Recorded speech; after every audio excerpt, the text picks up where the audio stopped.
Hello, everybody, and welcome back to another Sunday Swings.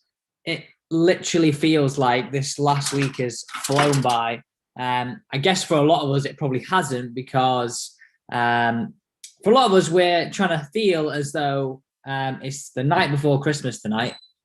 Golf is obviously back. If you are in the UK, you will know this, that unfortunately, for a period of time now, we haven't had any golf. And, well, tomorrow is that day. So before we start on tonight, we have two swings to go through tonight. Just the two tonight, just because I'm going to talk about a few of the things as well with golf being back tomorrow. Who's got a tee time booked? And getting those comments down here. Who has got a tee time booked, where you're playing, and what time. I'm anticipating a few early tee times. A few of my lessons have messaged me saying, I booked 8 o'clock, I booked at 7 o'clock, I booked at 6 o'clock, whenever that is, and just trying to sneak out for 9 holes here and there. So, yeah, getting those comments down below. It would be great to sort of hear where you're all up to with your golf, and hopefully you're managing to sneak on. Just on that point, I've heard a lot of people having sort of trouble like with booking systems and stuff, like because golf clubs have been unbelievably busy. More and more people obviously taking up the game. Clubs are busy, which is exactly what we want to see. But we can't actually get on the tee. These things are an issue. Gone are the days of it being empty everywhere. I'm not complaining. So getting those comments down below, exactly where and what time you are playing. So let's just talk about one thing. WGC. I know it's not a major, but it sort of feels like one of the biggest tournaments after the Players to happen this year. Robert McIntyre, take a bow. I mean, what a performance. I mean, if you look at him over the last 3 years, what a performance.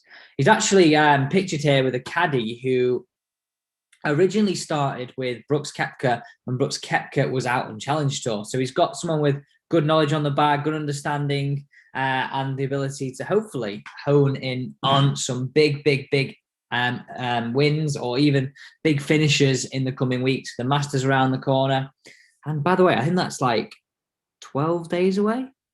The Masters is 12 days away. Wow, I can't believe that. It's like Christmas is coming at once here in the UK. We can play golf tomorrow. The weather's actually going to be nice. I literally thought when it came to being the coming to the 29th, I thought, it's probably going to snow, isn't it? I literally wouldn't put it past it to snow. So, guys, get in those comments if you are joining in tonight. It'd be great to sort of know you're here, know you're listening, and hear what you're up to this week in terms of your golf this coming week, that is. So, I think we'll start on our first swing now before we go into all the other bits and bobs we want to go through this evening.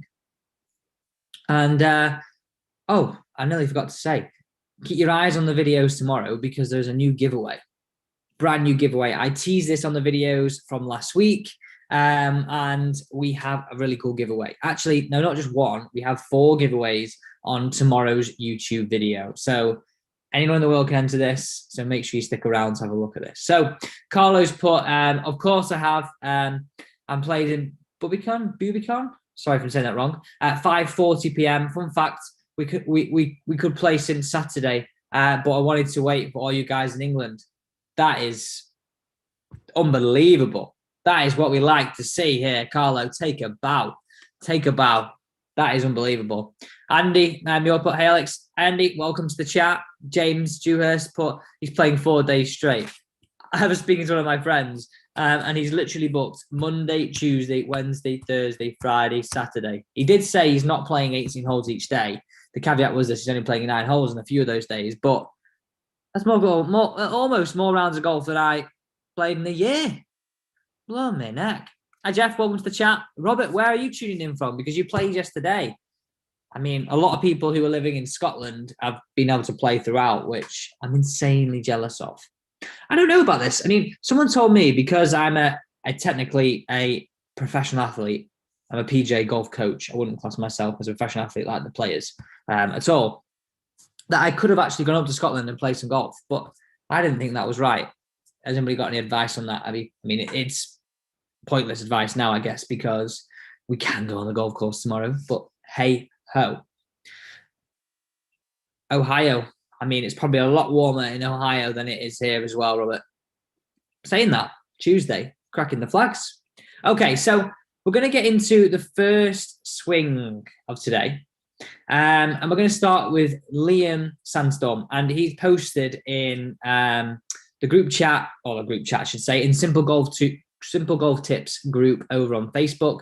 And the link to this is down below. This is actually where all the PDFs of every single live stream or every single video are. Okay, so if you're watching one of the videos that come up every single day and you're like, oh, I really like that, I want to take it to the range, but I want a written document, join the Facebook group. Every single video, they go out on that. Okay, so let's just take a look at Liam's swing here, because there's a few things I want to talk about. One of them being grip, and just going into how we take that good grip, because I think it's something that we sort of lose sight of sometimes in our golf swing. So, okay, Liam, so what we can see here in your golf swing is a few things that I'd like to go into. So grip being one of them. I think we can maintain our posture better to top of the backswing. I'm going to demo this in a second, everybody, so don't worry about this. And then how we start our downswing and how we release the golf club. Okay, so let's just talk about backswing and grip to start with, and then we'll go into some downswing. So we're actually going to do like exactly we did last week. We're going to do a little bit of a camera flip here. So I'm going to stop video on this one, and then I'm going to join you on this one just here. And we're going to talk a little bit about grip to begin with. So grip is one of those things where if we are ever changing it, it feels very awkward to us. It feels very like almost like we don't have control of the golf club. And that's exactly what we don't want to have. We want to have a grip that gives us more control. Now, obviously, if you're on jumbo grips like Bryson, you can afford to get it more into the palm because the grip has a bigger surface area. Now, with the grips that we've got, or the standard grips, I mean, I'm using Lamkin, and I think these are just standard with 2 layers of tape. I don't know what you guys are using. But I've always tended to want to have a grip that, as long as I take it in my left hand, and this is talking about this, not how we hold it, second, that our fingers are just out of reach. That would be the one thing that we have here. I don't think we can see me on here, guys. I think we've lost some video. I'm trying to do a bit of a split screen. So it should be back with us now. Hopefully that is back on there, guys. Apologies if this has gone off.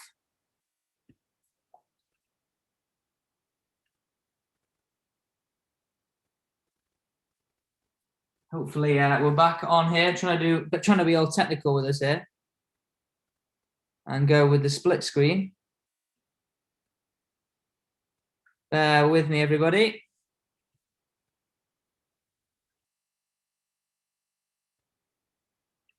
Hopefully this is showing up.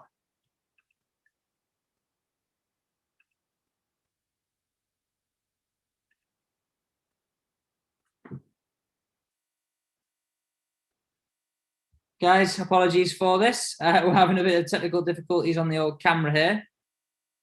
This is not what we wanted. Please bear with me. I think we're going to have to just stick to the main camera here.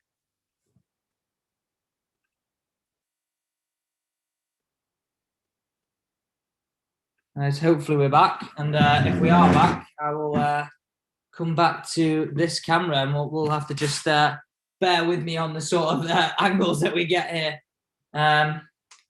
Apologies for this. It's saying the stream is a little bit low. We're back. We're back, I think. Hopefully we're back anyway.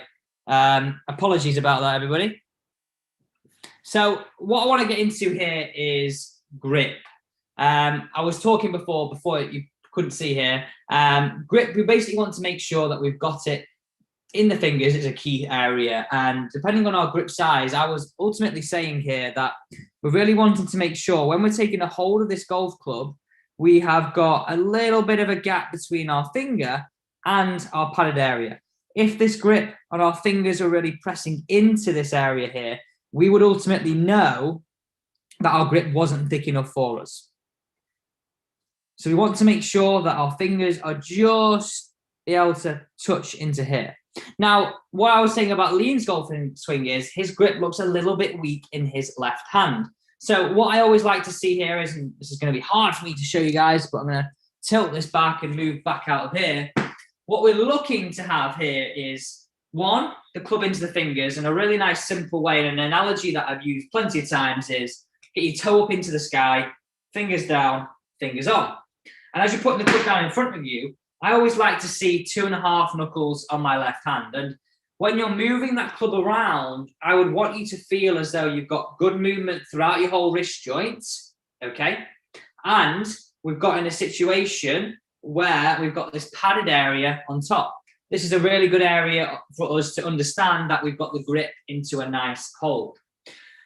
So ultimately, Liam's swing is a little bit in terms of a weak grip, and then in the backswing, a little bit standing up. So a nice simple way is just to get your head just against the wall or just out of reach of the wall and make some swings, trying to feel as though your butt end of the golf club doesn't hit into the wall, but you can literally stand there feeling as though the butt end of the club points down towards the base of the wall.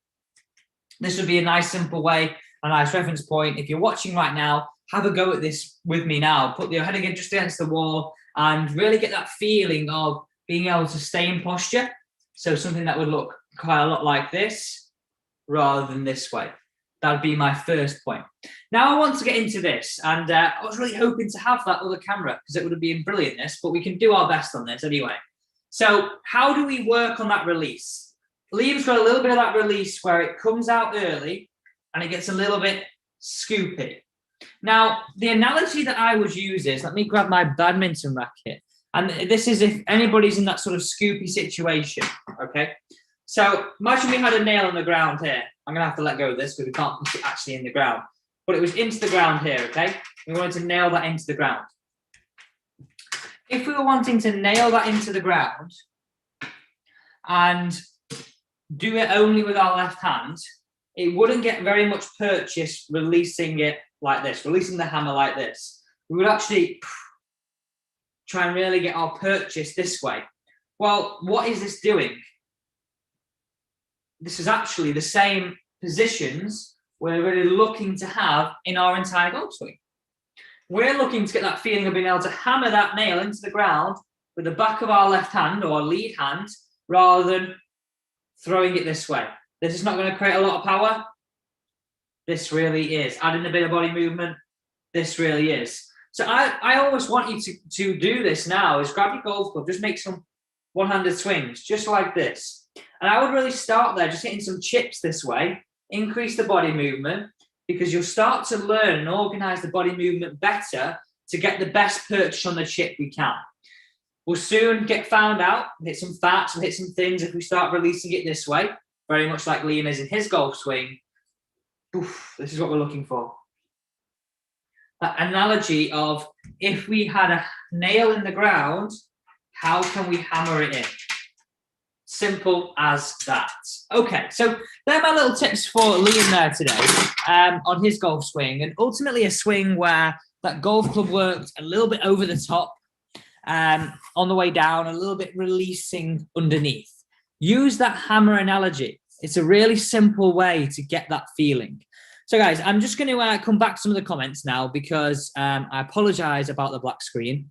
I was trying to be all technical and it's set up and I can see both screens and both screens are showing. But for some reason, they're not showing all to you. I don't know if that's the stream or not. Okay, so let's go to some of these questions in here. Randy Boyd put, cool, wet and windy in playing the first time on Monday. Can't wait to try some of your tips I watched last winter. Fab, Randy, great. Let us know if you out on the golf course tomorrow, if you're using any of these tips that you feel like is really going to help your golf game. Let us always know. Always comment on the videos, because if you ask me some questions or you're some areas of your game that you're thinking, wow, I really need some help on this, I can do this. We can create those tips. We do them daily. So we've got lots of space and lots of time to create lots of content for you. So let's go back to some of these other comments. We've got Christian, who's got a tea time booked at 9:20 in Belgium. Very nice, very nice. What's it been like there in Belgium, Christian? Have you been able to play golf throughout? Have you been able to play all the way through? James Jewers, but can you check my swing out? James, did you manage to send it in? If you did, comment down below and I will try and find it. We do have another swing already in, James, right now, but let us know. Let us know. Okay, so I want to cover this as well. What do we all think about Tyrrell Hatton? So this is a bit of a controversial subject. Don't get me wrong.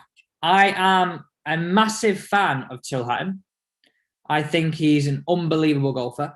I think he's an unbelievable talent, and I love his passion for the game.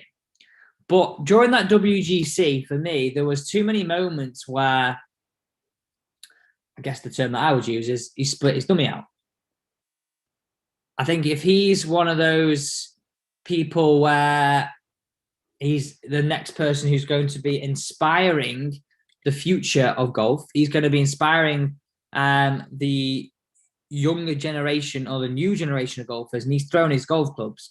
He's almost making it acceptable. I don't know who said this, but someone actually quoted that if he was playing in the 90s, I think someone would have punched him by now, or in the 80s. I can't remember the quote. So basically saying he had a bit of an attitude problem. But what do you guys think on this? I like I said, I think he's an unbelievable talent. He's proven it on every single stage now that he can perform and he can compete.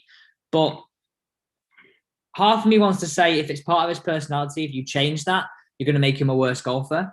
The other part of me says you need to get rid of that a little bit, especially in match play. If you show that to your playing partner and you show that you're a bit vulnerable, you show that you're a little bit angry, that's just going to give them light and put light on their fire. So if you're picking him for a Ryder Cup squad and he's throwing the toys out the pram like that, you're just going to enhance the Americans' performance. They're going to feed off that. That is just my opinion on it. But what do you all think? So James, how do you send it in? The easiest way to send it in really is joining the Facebook group Simple Golf Tips. It's where all the PDFs are for every single video. And I just put a post out on a Thursday or a Friday. And you can simply just post your swings down below in that. Really, really, really simple. It just takes 2 seconds, really. And you have to obviously be a subscriber to the channel as well. So Craig Sharp said he played this morning at 7:10 a.m., Alex, but then, you know, Scotland have been playing right through. Yeah, exactly. What happened to the thumbs up if you're feeling glum? Guys, give me a thumbs up. Be great. Yeah, we did almost playing. So yeah, I'm going back to that whole Tyrrell Hatton scenario. It would, if he wouldn't get automatic selection, which he probably will do, it would definitely, if I was a captain, it would definitely question whether would he be good in the team room? Would he rub off wrongly? Would he, if he wasn't playing well, give off the wrong vibe to the opponents where they would thrive off that? I don't know. It's definitely an interesting topic. It's one for me where I think it splits opinion with players, what they think about him. And I'm sure he's amazing off the golf course. I feel like I'm digging myself out a hole here, everybody. But yeah, get in those comments, guys. It'd be great to sort of hear, if you're watching that WGC, what you thought of that whole situation, what you thought of his behavior, what you thought of how he reacted on a number of occasions there. Okay, so the next part of today, we're actually going to look at some putting, because it's not something that we've done a lot on the channel. So I thought it'd be great to sort of bring you a bit of a putting tip, and it's one you can do from home. So if you're wanting to get ready for tomorrow, I know a lot of you guys are watching from the UK and you've got those tee times booked tomorrow. This is going to be really valuable to you, because it's going to give you a great way of just warming up the senses, warming up the feelings in the golf swing. And all we're going to need is 2 alignment sticks. So if you've got them handy, fab. If you haven't, just follow along for now, and we'll get into this in a second. So Randy just put, I agree with you. My best improvement came after controlling my anger issues. Much more fun on the golf course since I grew up. Yeah, it's definitely got to be one of those things. I mean, part of me says it's If he gets rid of it, does he lose his passion? Does he lose his spark? Maybe that's maybe why he doesn't get rid of it completely. And I wouldn't want him to. I think he's just got to grow up a bit with it. So Richard put here, he'll automatically qualify. He just needs to control his emotions better. Yeah, I agree. And maybe in match play, those emotions run a little bit bigger because you're on a stage where you can see directly what your opponent's doing, rather than, apart from in the final group on a Sunday, you don't really know what they're doing like eye to eye unless you're obviously playing with them. But again, that questions me in the Ryder Cup situation. How does that fare? Will he have the composure? Will he be able to control his emotions in that situation? It might sound like I'm being a little bit brutal here, but I honestly believe that it's one of the things that you'd probably look at as a Ryder Cup captain. Okay, so it's a little bit of a pudding tip now. So this is going to be great if you are gaming it tomorrow. I know I'll be at the golf course bright and early, and we're actually blessed with some weather, which I'm still in shock. I won't believe it until I see it. Okay, so grabbing 2 alignment sticks here. And got my badminton racket because, as you know, we love the badminton racket here on the channel. So what we're going to have to do here is, it's really simple. The first stage is to grab your 2 alignment sticks and put them under your armpits, okay? So under each armpit. I'm just going to tilt the screen down a little bit more for you guys. There we go.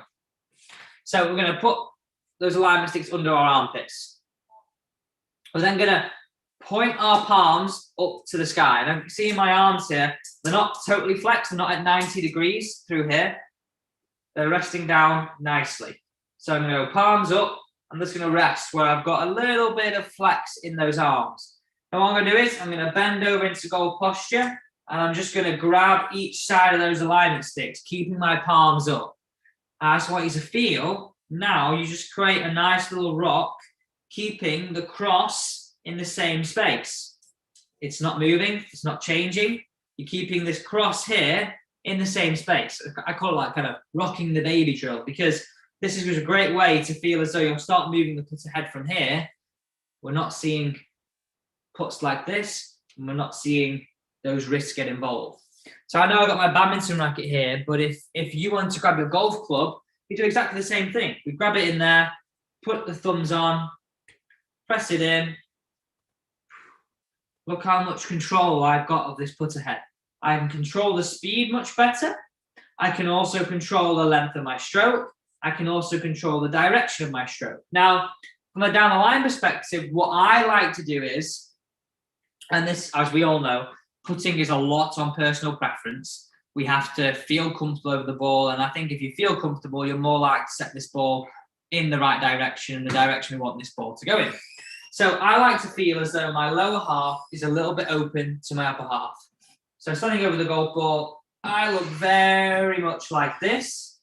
Anytime I feel square, I always feel like I'm pointing a little bit to the right, and that's not something that I like.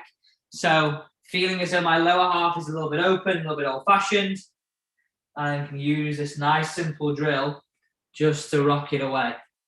Ball position, just ahead of centre for me, and I use that ball position on the long and the short putts. It'd be great to sort of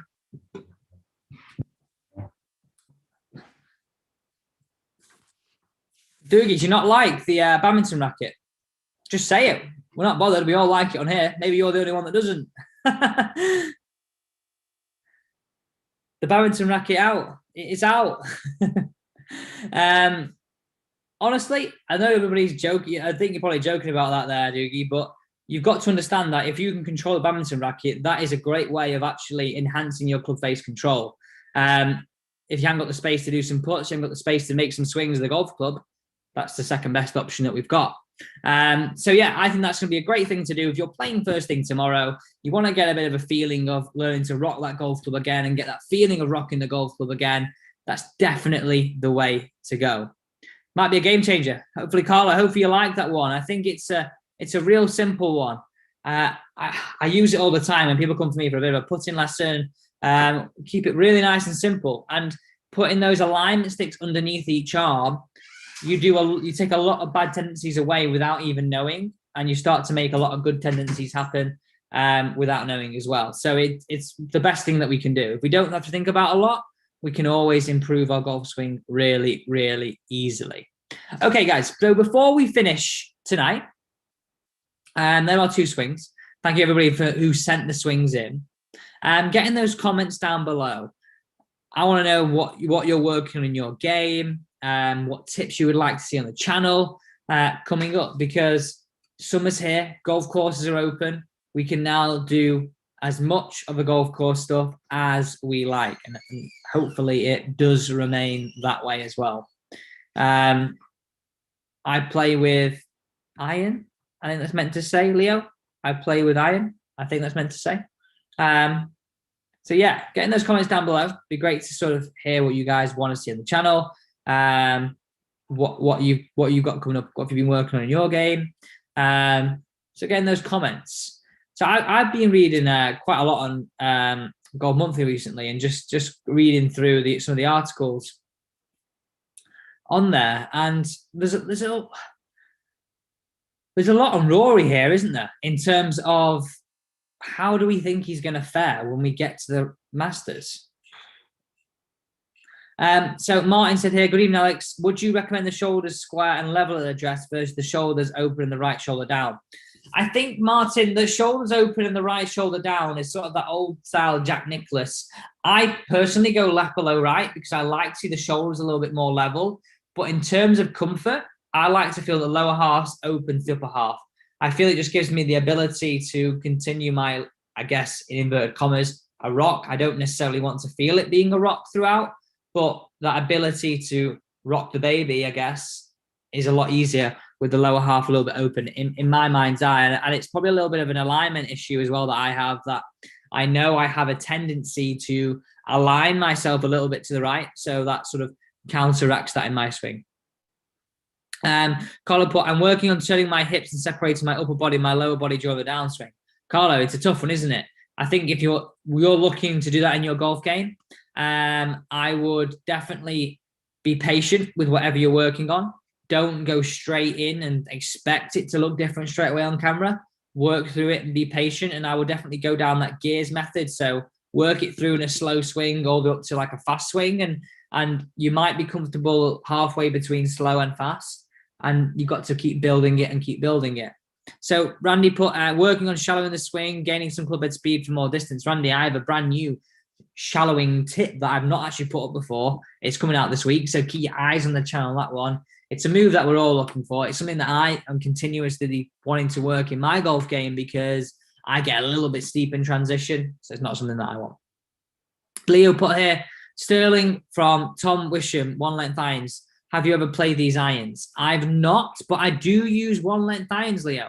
I use the Cobra Forge Tech all in black. In fact, I've got one of them here, and I will be getting some new irons very soon as well. So this is what I'm gaming right now, all in black.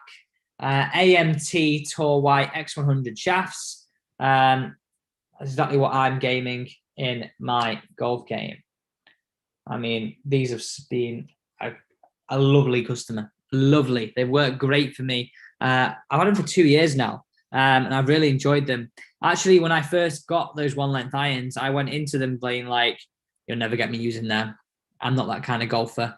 I don't see myself using one length irons, and 2 years down the line, I'm still using them. I had to sort of eat my own words, I guess. Okay, guys. So that wraps us up for this evening. Apologies for that midway sort of, technical difficulty. We will be back again next week. And don't forget, every single week we want some golf chat on here. So any questions that you do have, join the Facebook group and we'll answer those questions prior. I'll have the answers to some of those questions prior. So I'll leave that link. I'll actually, you know what? I'll put that link in here now for you all. Copy the link, because I think if you all go and do this, you can fire questions in here that we can bring up. You can put your golf swings in this group. You can also download the PDFs. So yeah, guys, thank you so much for joining me this evening. If you did enjoy this content, as you know, I would really appreciate it if you hit that big thumbs up button. And if you haven't already, join this team by hitting the big red subscribe button. Thanks so much for joining me. Have a great rest of your Sunday. And by the way, check back in tomorrow on the community page, because I'd love to hear how you all get on out on the golf course. Thanks, everyone.